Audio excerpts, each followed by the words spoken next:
Why knowledge matters. I think that schools, parents, unintentionally often teach us to be mindless. Now, one reason for that, and if you say, why is it that everything is set up to make us not pay attention to the choices that we have available to us, not be our best selves, and so on? Uh, in some way, I don't have evidence for this, but it would seem that it keeps the status quo. And, so those people on top who know that um, there's no important reason that they be there. They know what they don't know. We know that there's a certain amount of chance that comes into any of our successes and so on. But if people can get you to appreciate, to accept my superiority, for instance, then I can stay here. And I think that what we need to understand as a culture is that the things that we seek are not 0, 1. We can all enjoy a happy and healthy life. And that, we see great inequities. We have people who have almost nothing, and we have billionaires who can never spend all the money that they have. And one might naively think, well, these billionaires must be happy. But no, they're not, because they get into the game. If I have $10 billion and you have 20, you're better than I am. People are constantly evaluating themselves because we don't pay enough attention to why we do the things that we do, and we allow ourselves to be compared to other people. I've argued about schools. Grading makes no sense. You give people a C, a D, fail them, but these are the people who fight back in some way, and often fight back against the culture at large. Why accept the fact that you're worthless? So they have to prove that they're worth something. The people who get Bs, that would seem fine, except who wants to feel average? But the interesting thing about grading is the people like me who straight A's are not happy either, because you're not sure exactly why you got the A. You're not sure you're going to be able to continue getting A's, and now everybody expects that of you. I think that what we need to do is recognize that everybody knows something, and that other people don't know. Everyone can do things that other people can't do, and explore our talents.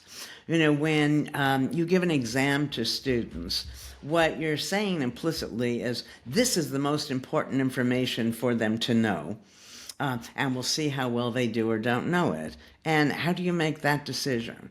And is that the most important, information across all time? I mean, it's kind of silly.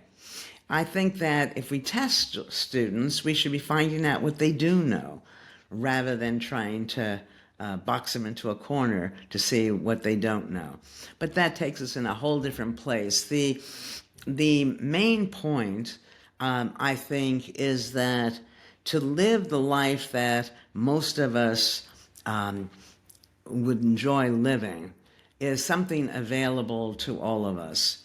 And the way to get there is to stop comparing yourself mindlessly with other people, stop thinking you know, and realize that our limits have not even been approached in the slightest. Let me give you an example of what I'm thinking here.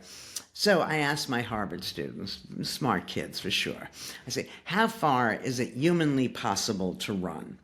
Now, they know a marathon is 26 miles. I wouldn't be asking the question if the answer were 26 miles, so they throw different things out. One will say 30, somebody else, bolder, says 35.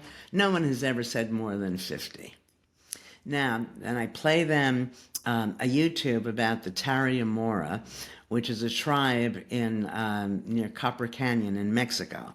These people are able to run 250 miles without stopping.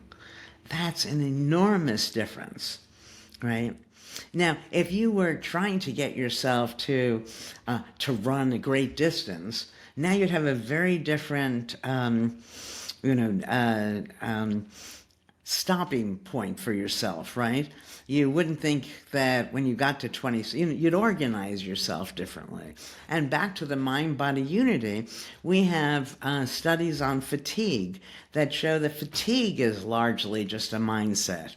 So we ask people, a simple way of understanding this, I say, I want you to do 100 jumping jacks and tell me when you're tired. So most people get tired around 70. Okay. Now we have another group of people. We're going to ask them to do 200 jumping jacks and tell us when you get tired. They get tired at 140. All right. We're always able to do more than we think we can do. But more important is for people to realize that, and others have said this before me, certainly, that it's the journey that matters. That we can never prove that we can't. Science can't prove that we can't. All you can ever show is a way you tried didn't work. So then you try another way. And that it's the doing that where the neurons are firing, where it's exciting and you're engaged. And if you ever get to the point where you can do something perfectly, it ceases to be meaningful. You can either be perfectly mindful or imperfectly mindful or perfectly mindless. Remember as a little kid trying to reach that elevator button, and that was so exciting, you're struggling, and you can't, and then finally you press the elevator button. Well, how many adults do you know who get excited when they walk into an elevator that they can press the button? So when we know it fully, it ceases to be much fun. That's why knowledge matters.